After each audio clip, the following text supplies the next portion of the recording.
Hi, my name is Riley Supertino, and welcome to my Equine Entrepreneurship SAE project.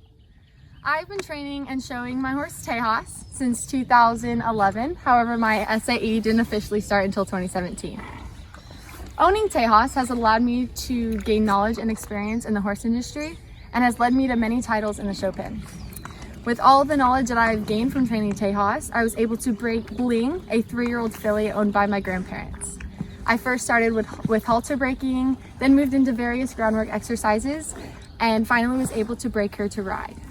With all the skills that I've acquired from those two projects, I was able to teach a young girl the basics of riding and caring for her horse. I train and show Tejas in various disciplines, such as Western pleasure, horsemanship, which is another style in the Western saddle, and then I also do hunter under saddle, which is in an English saddle, and then that corresponding class is Huntsy equitation.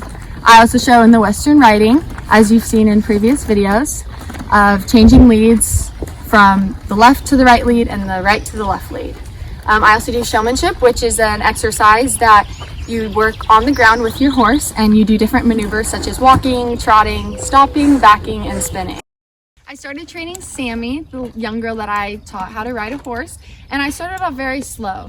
I didn't want to bombard her with all these different knowledge about how to ride a horse, so I just asked her to put her foot in the stirrup and swing her leg over. I referred to it back as riding a bike because when you want to steer right, you move the handlebars right. If you want to steer left, you move the handlebars left. Same thing with a horse. And I was able to teach her, and she was able to catch on much better because she was learning off of something she already knew.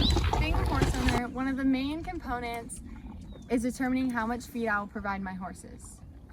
I first asked myself, how often is my horse training or exercising? For example, Tejas trains more frequently, so he requires more feed rations to maintain his healthy weight. Typically, Tejas' feed rations stay the same at home and at a show.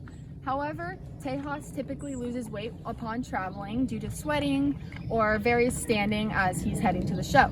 So we typically feed him more feed and alfalfa heading to the show, whereas he typically stays on grass hay.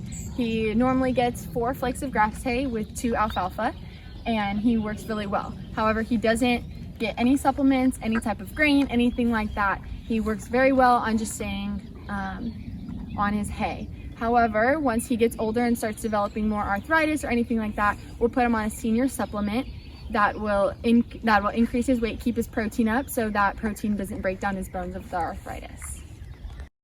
Maintaining the proper health of my animals is vital when training and owning horses. Grooming is one of the easiest, but one of the most important factors in maintaining the health of their skin and their coat. Simply bathing and brushing is a vital step in preventing skin problems such as mange, a very common parasitic infection that is caused by tiny mites feeding on their skin.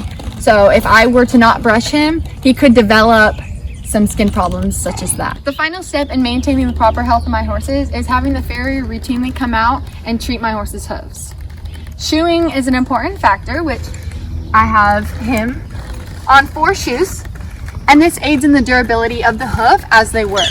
However, some horses work better being barefoot or having no shoes at all. However, Tejas trains very frequently, so he needs that extra durability so his hoofs don't wear down and cause any injury in his legs. Another factor in maintaining the health of my horse's legs is using splint boots or bell boots.